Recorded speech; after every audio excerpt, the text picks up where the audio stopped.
Tú sabes que en estos días estamos bien tensos con este asunto del caso Yeset y el proceso penal que se ha ido desarrollando en el transcurso del año que ya ha transcurrido, porque el próximo mes, abril, se cumple ya un año completito de este catastrófico hecho que marcó tanto a la comunidad dominicana aquí en el exterior y a toda República Dominicana allá en la tierrita de nosotros.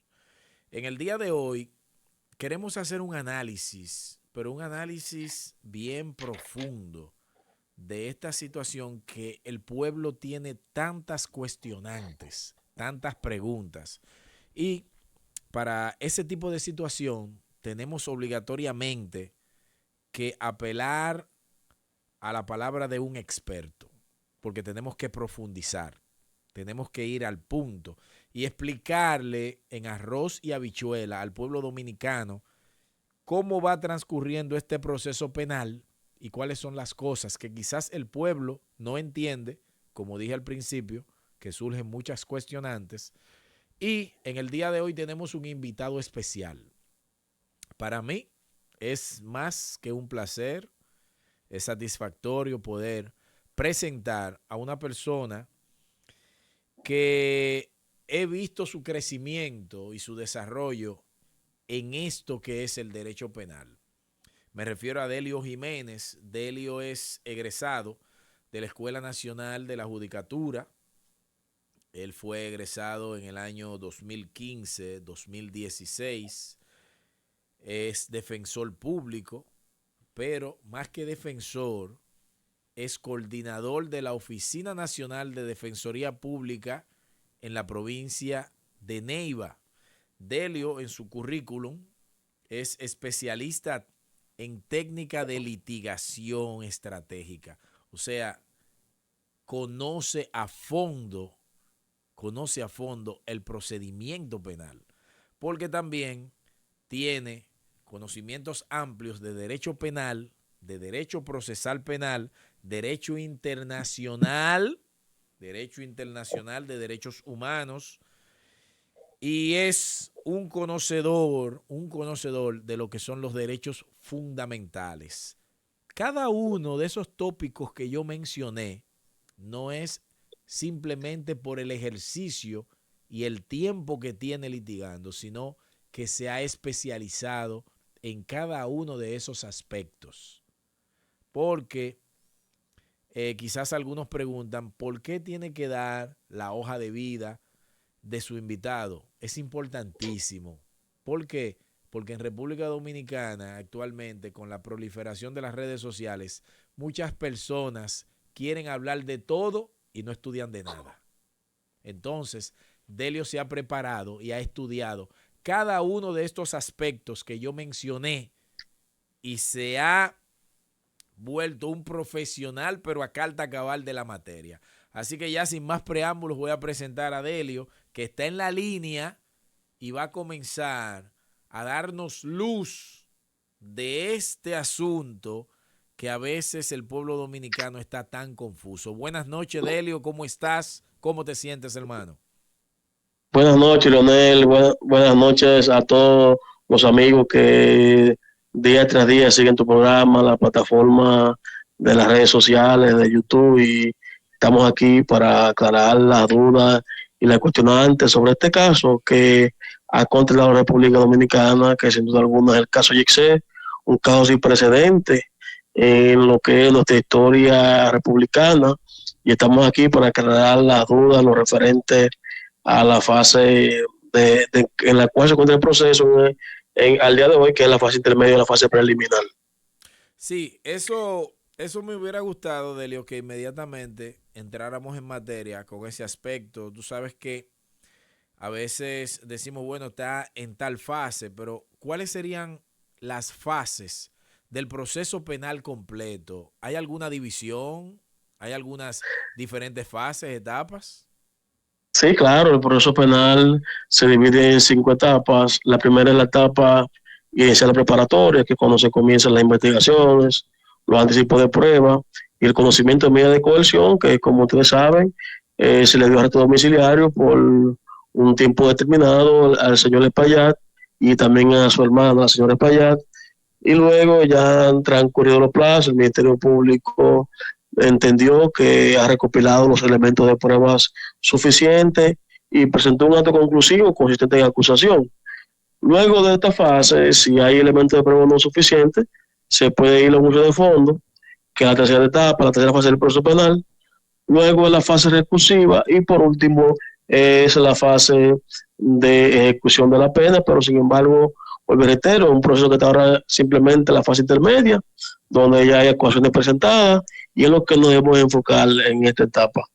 Perfecto, perfecto, magnífico. Entonces, podemos visualizar el proceso penal completo en 5 etapas. Ahora mismo nos vamos a circunscribir en la etapa que está, que es la etapa que estamos esperando esa audiencia porque en la pasada se suspendió, pero entonces ahora caemos nuevamente en la espera. ¿Qué es esta parte, Delio? La audiencia preliminar, ¿qué es esto? Sí, la audiencia preliminar es una audiencia de las pruebas. Es una audiencia donde se va a determinar si las pruebas que ha recopilado el Ministerio Público, al igual que la parte acusadora particular y las querellas en autoridad civil, son útiles, legales y pertinentes. Es decir, si esos elementos de prueba han sido obtenidos de manera lícita para ser sometidos al filtro de la audiencia preliminar, ya que si alguno de estos elementos no cuenta con vicio de legalidad, evidentemente son pruebas nulas y no pueden ir a un juicio de fondo, porque el legislador ha establecido en el artículo 79.8 de la Constitución que es nula toda prueba obtenida en contra de la Constitución, y la plasmamos también en el artículo 26 del Código Procesal Penal Dominicano sobre el principio de legalidad.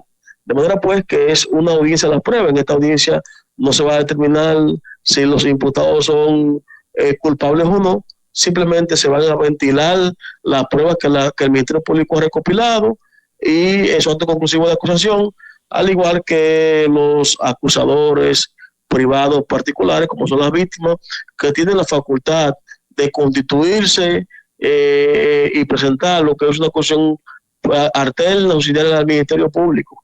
Es decir, que la acusación del Ministerio Público no lo ata en ello en nada, puede recopilar elementos de prueba distintos del Ministerio Público e inclusive pueden aportar una calificación jurídica del Ministerio Público. Ya le corresponderá al juez del preliminar determinar si va mucho el proceso y a ver con cuál sería la calificación que más se adapte a la infracción que se le acusa al señor Antonio Espaillat y a su hermana Marisol. Tú sabes que mencionaste el asunto de la prueba, y muchas personas quizás manosean el término de la prueba, pero en lo que tiene que ver con el aspecto penal, ¿cuál sería la definición que tendría este término de la prueba y cuál sería su importancia en este caso? Fíjense, la importancia de la prueba radica que si no hay elementos de pruebas suficientes, evidentemente que no hay proceso. Es decir, alegar no es probar. No basta con alegar, no basta con que se les indique un hecho, hermanos de Espaillat, sino que el Ministerio Público debió, como entendemos que lo hizo, recopilar elementos de pruebas legales e idóneos para que sin duda alguna en un eventual uso de fondos se pueda romper la presunción de inocencia que tienen los imputados, en este caso los hermanos de Espaillat. Bueno, las pruebas son los elementos con los cuales cuenta un proceso penal, es decir, ahí la prueba tiene varias categorías. Está la prueba testimonial, que son los testimonios de la persona; está la prueba documental, que son las actuaciones registradas en documentos, como acta de inspección del lugar y de cosas, como en el lugar del hecho, que hubo el derrumbe del techo.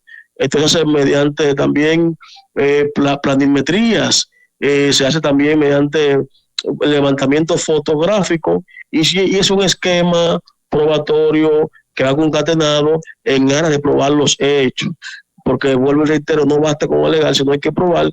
¿Y cómo se prueba? Con la investigación minuciosa y con la recopilación de elementos de prueba sólidos que conlleven a destruir la presunción de inocencia de los imputados. Delio, tú sabes que en el momento que aconteció el hecho, los escombros de la desaparecida infraestructura, entonces se sacaron del lugar de los hechos y fueron trasladados a la provincia de Santiago, y hubo mucha inconformidad por parte de las personas que hacían énfasis que esa es una prueba que tenía que el INASIF, el Colegio de Agrimensores, dígase el CODIA, tenía que examinar, pero no se examinó. Lo que tiene que ver con la cadena custodia de la prueba, ¿esto rompería esa cadena custodia? ¿Esa prueba pudieran ser validadas si salen del lugar de los hechos? Mire, siempre y cuando no se tenga un protocolo adecuado en el manejo de la prueba, pudiera afectar la cadena de custodia. Y te reitero que el CODIA y el INASIS son los que tienen la calidad habilitante para analizar los escombros, porque son los especialistas en la materia. Y sin embargo, de no haberse tomado las medidas del lugar para trasladar la prueba, porque se puede trasladar. Ahora bien, hay que tomar las medidas del lugar para trasladar la prueba, es decir, que no se pierda el canal de custodia, establecerle un embalaje idóneo en que fueron trasladados los escombros, donde fueron trasladados y el momento en que fueron analizados, y sobre todo, algo muy importante es que no haber dejado esos escombros al aire libre, porque los elementos, la lluvia, el sol, el aire, pudiera alterar cualquier símbolo, cualquier herramienta en los escombros. Eso es muy importante. Entonces, se deben tomar esas medidas del lugar, que los escombros pudieran estar en un laboratorio destinado a tales fines, no al aire libre, no en un vertedero, no en un basurero, y eso pudiera afectar la cadena de custodia de haberse sido así. Mira, otra de las preguntas que se hacen es con relación al tipo penal. El tipo penal que ha presentado el Ministerio Público, algunos dicen que es muy débil, que la condena es muy benévola con relación a la negligencia y tantas cosas que se cuecen. Este tipo penal, Delio, tomando en cuenta el hecho que inclusive el principal imputado, que es Antonio Espaillat, ni siquiera presente estaba. Este tipo penal se subsume, se coincide con los hechos. ¿Cuál es la situación del tipo penal que la gente tantas preguntas hacen con relación a eso? Sí, fíjate, te refieres al tipo penal, lo que es de homicidio voluntario, tipificado en el artículo 319 del Código Penal Dominicano. Como bien has dicho, es la calificación jurídica que ha dado el Ministerio Público. Sin embargo, hay partes de las víctimas que han presentado acusaciones alternas al Ministerio Público, es decir, con calificaciones jurídicas más gravosas que el homicidio voluntario. Sin embargo, le corresponderá al juez de la instrucción, mediante la conducta realizada, encajar en el tipo penal correspondiente en qué consistió la violación de la ley en la conducta de los imputados. Claro que se evidencia una negligencia, porque hay videos, hay señalamientos de testigos que trabajaban en el lugar y que han dicho claramente que le habían señalado que el techo filtraba, que había lonas que caían, que los seres estaban muy pesados y que por ende ya había inicio de colapso. ¿En qué deviene esto? Bueno, que hay una imprudencia, que hay un descuido, y nosotros sí compartimos la tesis del Ministerio Público, que estamos ante un homicidio involuntario, tipificado en el artículo 319 del Código Penal Dominicano, cuya pena va de 6 meses a 2 años, y que esperamos que es la calificación jurídica idónea. Sin embargo, pues pueden haber otros tipos penales en las cuestiones particulares o subsidiarias que la víctima han presentado. Que pueden Y haber otros corresponderá, tipos reitero, penales. al juez de la instrucción aperturar la función de los casos de que hay elementos pruebas suficientes con el tipo penal correspondiente que se entienda. Pero entonces, esas víctimas que han presentado otros tipos penales, ¿qué otro tipo penales pudiera encajar con este tipo de situación, Delio? Por ejemplo. Bueno, el homicidio preterintencional pudieran ellos establecer que sabían ya que esto pudiera pasar, que él se descuidó, que no tomó las acciones del lugar, Y esos son tipos penales que ellos pudieran esgrimir en su acusación particular.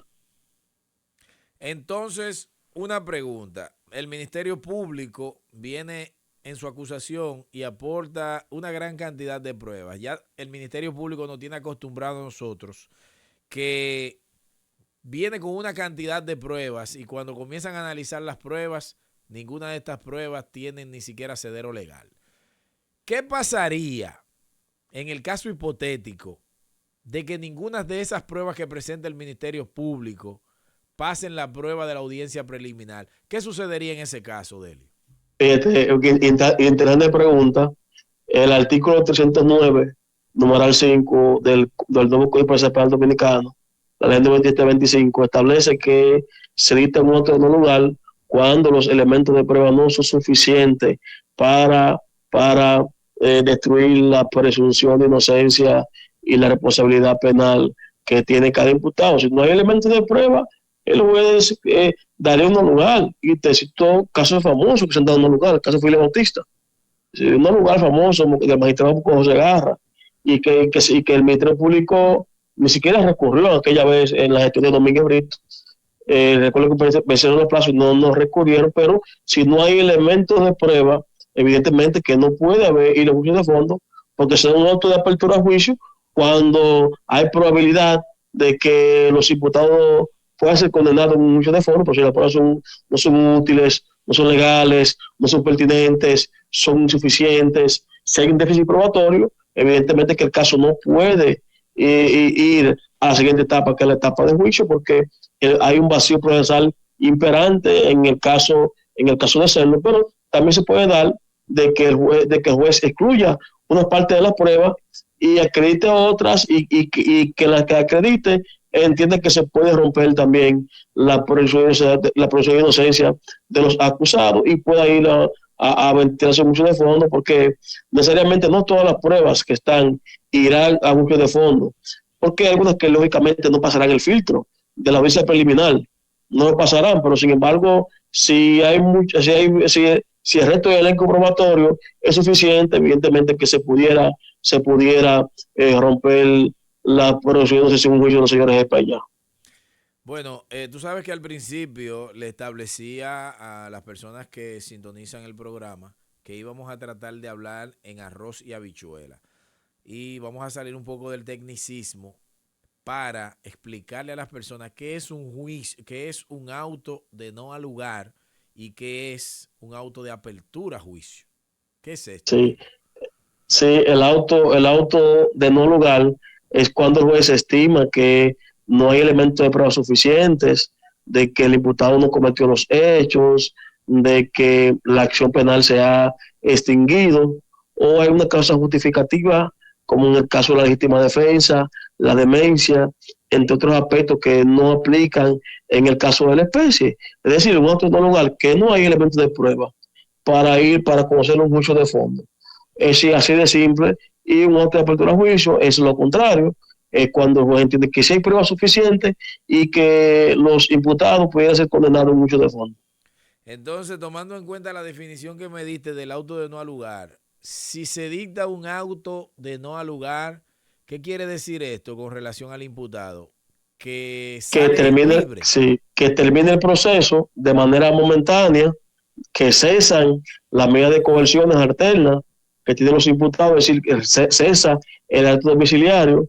Sin embargo, hay una disyuntiva, y es que el auto de apertura a juicio es apelable. Es decir, un auto de no lugar, perdón, el auto de no lugar es apelable, es decir, que un auto de no lugar no puede definir el proceso de manera inmediata, a menos que la parte no lo recurra, no apelen ante la Corte de Apelación, para la redundancia. Ahí sí sería definitivo, pero si la parte apela el no lugar, la Corte de Apelación tiene la facultad de revocar ese auto de no lugar, y si es revocado, pues el caso va a juicio. Muy por el contrario ocurre con el auto de apertura a juicio, que no es apelable según el establecido legislador, y de dictarle un auto de apertura a juicio se deslumbraría en un tribunal colegiado o en este caso un salón personal, porque estamos hablando de una calificación jurídica que la pena máxima es de 2 años, un juez unipersonal como sería el proceso de uso de fondos, determinaría si los imputados son culpables o no de los hechos que el Ministerio Público le está imputando. Wow, es lamentable que suceda una situación como esa, tanto que el pueblo ha esperado que se haga justicia y el pueblo entiende que hacer justicia es meter preso a la gente. Es como Roma. Sí, Roma, el percepción, país. es una percepción errónea, pero bueno, te digo, es una percepción errónea, pero vuelvo y te digo, los jueces son imparciales, los jueces no toman presión de la sociedad civil, ni mucho menos, los jueces fallan en base al proceso, en base a lo que se le ha demostrado, en base a lo que se le ha probado, no importando la presión social ni la influencia social, sino es en base a lo que le han llevado las partes y a lo que se ha podido probar. Es una realidad. Delio, entonces, en caso de que estas personas fueran condenados, en un momento se le impuso una medida de coerción consistente en arresto domiciliario.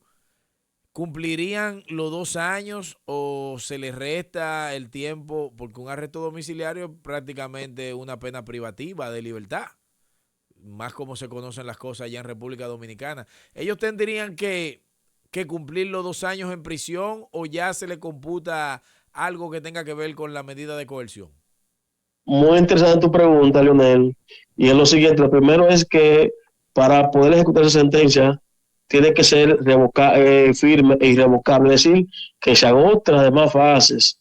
El juicio, la fase recursiva, que ya el caso vaya a la Corte de Apelación, se mantenga la sentencia condenatoria, vaya a la Suprema Corte de Justicia, se mantenga la condena firme y es ahí donde se ejecuta la sentencia. Para nada, Leonel, para nada. El arresto domiciliario es una medida ciertamente privativa de libertad, pero domiciliar no se computa para el cumplimiento de la pena. Tendría que ir a cumplir la pena íntegra de la prisión y luego posteriormente tienen la facultad de soltar un medio libre o la libertad condicional cuando transcurra la mitad de la pena, que sería de 1 año, en caso de pena máxima. Pero también los jueces pueden condenar y pueden suspender la pena, es decir, que no necesariamente vayan a cumplir la pena en prisión, pueden suspender la pena bajo ciertas circunstancias, por ejemplo, residir un domicilio fijo, aprender una profesión oficio, no portar armas de ningún tipo, no poner negocio de ese tipo nuevamente como discoteca, y sobre todo lo que algo que ayuda a señores de para allá es que han negociado con muchas de las víctimas, que ya hay muchas de las víctimas familiares que han sido resarcidos y por ende al ver un resarcimiento ya no le interesa que continúe el proceso, no le interesa que los señores de allá vayan a prisión porque ya ha habido un acuerdo entre ellos, ha habido un resarcimiento, que es lo que se busca esta parte, que puede hacer lobby y secretario para que también el señor de allá y el señor de allá le pueda suspender la pena. Pero hay una situación que se dio en la última fecha de la audiencia y fue que la audiencia se aplazó, la audiencia preliminar se aplazó porque aparecieron nuevos querellantes. Entonces, en este tipo de situación, Delio, se está conociendo la audiencia preliminar y el Ministerio Público aplaza la audiencia con la finalidad de que los querellantes que aparezcan, que depositen su querella y que después de ahí no se van a recibir más querellas. ¿Esto es legal? No sí, recibir fíjate, más querellas. el Código Procesal Penal Dominicano establece que las querellas de la autoridad civil se pueden realizar hasta antes que se dicte auto de apertura a juicio. Oiga, qué sabio fue el legislador en esta parte. Es decir, cualquier persona, como todavía no se considera esa preliminar, todavía no se ha enviado el proceso de fondo, en esta fase intermedia, cualquier persona que tiene que es agraviada, un familiar de un oficio, esa persona, cualquier agraviado, se puede constituir en parte querellante autor civil, siempre y cuando en esta fase, hasta que no se haya dictado auto de apertura a juicio. Es una facultad de legalidad que ha dado el legislador y que si es viable, si se puede, porque así la norma, así la ley lo establece y lógicamente que conlleva la suspensión de la audiencia porque esa querella en autoridad civil hay que notificársela a los imputados para hacer su reparo correspondiente y las demás partes del proceso. Porque hay que salvaguardar el derecho de defensa. De igual manera que estamos ante un caso complejo, estamos ante un caso que no se va a conocer en una sola audiencia, estamos ante un caso que se van a agotar los números de audiencias, respetando, claro está, la continuidad y la concentración del juicio, que en este caso los principios de juicio oral son subsidiarios a lo que es la audiencia preliminar. Es decir, ¿qué quiere decir con concentración? Bueno, que las audiencias que se vayan rechazando, pero sin embargo que se deben conocer antes de los 10 días subsiguientes para no perder la concentración de la audiencia de la misma. Mira, tú sabes que me surge una pregunta, y esto es una pregunta de las que generalmente hacen la gente en la calle. Mira, Delio, como actualmente están surgiendo nuevos querellantes, vamos a hacer en el caso hipotético de que el caso concluya y estas personas salgan inocentes, salgan libres. Esto es algo que en el país de la maravilla, que es el de nosotros, pudiera suceder. Si después que ya haya una sentencia definitiva, aparecen elementos en el cual, esto es, señores, esto es en el caso hipotético, queremos ver qué pudiera pasar en esta situación. Aparecen elementos de que un testigo establece con prueba contundente de que Espaillá sabía que esta edificación se iba a caer y no hizo nada para cobrar un seguro, y ellos nuevamente se querellan contra él, ¿pudieran estas querellas tener méritos? Fíjate que has dado un punto clave y has dicho que ya la sentencia, cuando la sentencia sea definitiva, existe un principio en el Código Procesal Penal Dominicano que se establece la única persecución. Es decir, en el caso hipotético que ellos salgan libres y que la sentencia absolutoria sea definitiva, no hay forma, por más elementos de prueba que aparezcan, de iniciar una nueva acción penal por los mismos hechos, porque ya la sentencia es firme y evidentemente hay un principio que es la única persecución, que nadie puede ser perseguido dos veces por el mismo hecho. Es decir, es imposible que por más que aparezca lo delante y con sentencia firme, irrevocable, de absolución, se puede reabrir nuevamente el proceso, porque existiría lo que es una doble persecución y eso está bien regido por el Código Procesal Penal y el principio de única persecución. Magnífico, magnífico. Señores, tienen que saber que tenemos en la línea a Delio Jiménez. Delio es el coordinador de la Oficina Nacional de Defensa Pública en la provincia de Neiva. Es egresado de la Escuela Nacional de la Judicatura en el año 2015-2016. Es defensor público. Es conocedor ampliamente de lo que es el litigio penal y el proceso penal. Y nos está dando una cátedra, no solamente de derecho penal, sino también de derecho procesal penal. Delio, una última preguntita, porque mencionaste lo que tenía que ver con la actoría civil. ¿Es correcto esto, que se estén indemnizando víctimas por debajo del monto? ¿Esto no tiene ningún tipo de ilegalidad o la ley lo contempla? Fíjate que no hay un modo establecido. No hay, las partes entienden, no hay un monto mínimo establecido, ni tampoco un monto máximo establecido. El acuerdo entre las partes es lo único que vale. En el proceso penal, si la parte acepta, aunque sean 2 pesos, y se es satisfactoria con esto, pues es lo que prima, es lo que vale. No hay engaño, no hay asuntos mínimos, asuntos máximos en cuanto al resarcimiento penal que estamos hablando, porque si la parte llega a un acuerdo, la víctima es porque se sintió satisfecha con el acuerdo propuesto y la oferta que le hicieron. No, excelente, excelente. Excelente la participación de Delio. Delio, no nos queda más que agradecerte. Y tú sabes que este caso, Yexet, va a necesitar mucho más esclarecimientos de profesionales como tú, porque el pueblo tiene muchas dudas. Y te voy a comprometer aquí mismo en el aire, porque yo creo que tenemos que hacer una segunda intervención de tu parte aquí en el programa para que el pueblo dominicano tenga más luz sobre lo que está pasando penalmente hablando de este caso. Pues Leonel, encantado, cuente con mi participación y también a los amigos que están en sintonía y que te siguen en tu plataforma.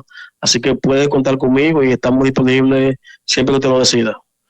Bueno, muchísimas gracias, Adelio. Mi gente, esto es Estado de Derecho TV.